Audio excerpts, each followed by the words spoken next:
Hi everyone! Previously, we have discussed divisibility, where one integer divides another integer perfectly. Yet in many situations, we are interested in finding a common single divisor for two or multiple dividends at the same time. To motivate our discussion, imagine that you want to tile a rectangular floor of dimension 8 by 12 using identical squared tiles of integer side length. Then it is clear that all the admissible side length must be a common divisor of both dimensions. If we list all the individual divisors for 8 and for 12 respectively, and compare the terms in common, we notice that 1 works, 2 works, and 4 works as well. Yet, it seems that you cannot go beyond 4, as any natural number greater than 4 fails to divide at least one of the dimensions. In that case, we gave a special name to 4, and we call it the greatest common divisor of 8 and 12. In the next few sections, we will explore the greatest common divisor in detail. What is the greatest common divisor? How to compute it efficiently? What are some elementary properties of greatest common divisors? As always, let us start from the definition. Let a and b be integers, not both 0.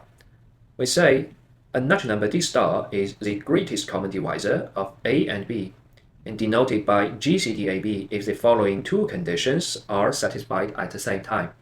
First, d star has to be a common divisor of a and b in the sense that d star divides a and d star divides b.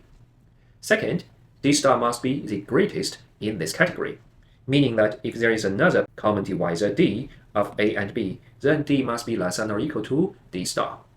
Notice that in the above definition, we have required that at least one of a and b is non-zero. Indeed, we define the greatest common divisor of 0 and 0 to be 0 itself. This might sound a little bit confusing at the very beginning. We will not delve into too much detail at this stage. For now, let us simply accept it as a convention.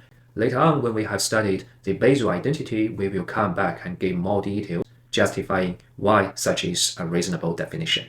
Now let us illustrate our definition with some examples. For any integers a and b, the greatest common divisor of ab is equal to the greatest common divisor of b and a. This is easy to see because AB and BA will have the same collections of common divisors, hence their greatest ones will also agree with each other. And that's why you have this equality.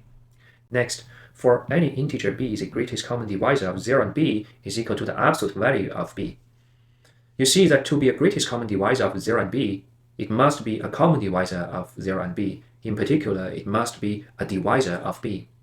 But the greatest natural number that divides b is the absolute value of b.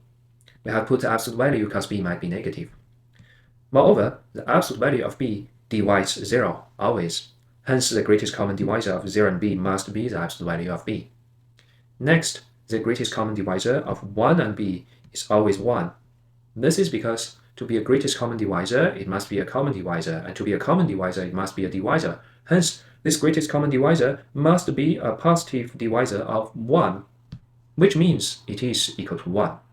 Indeed, we are often interested in cases where the greatest common divisor of a given pair of integers is equal to 1. If that is the case, we then say that these two integers are co-prime to each other.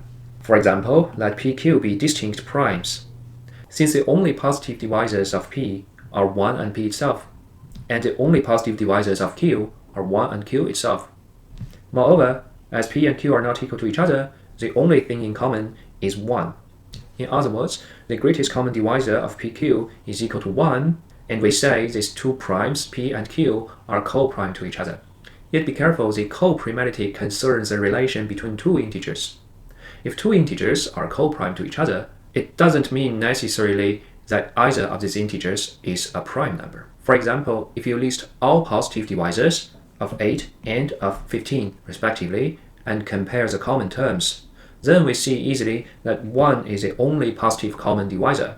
In other words, GCD 8 and 15 is equal to 1, and 8 and 15 are co-prime to each other. But as you can see, neither 8 nor 15 is a prime number. Alright, now you have seen the basic definition of greatest common divisor. In the next section, we will prove some elementary properties of the greatest common divisor using its definition as a preparation for future sections.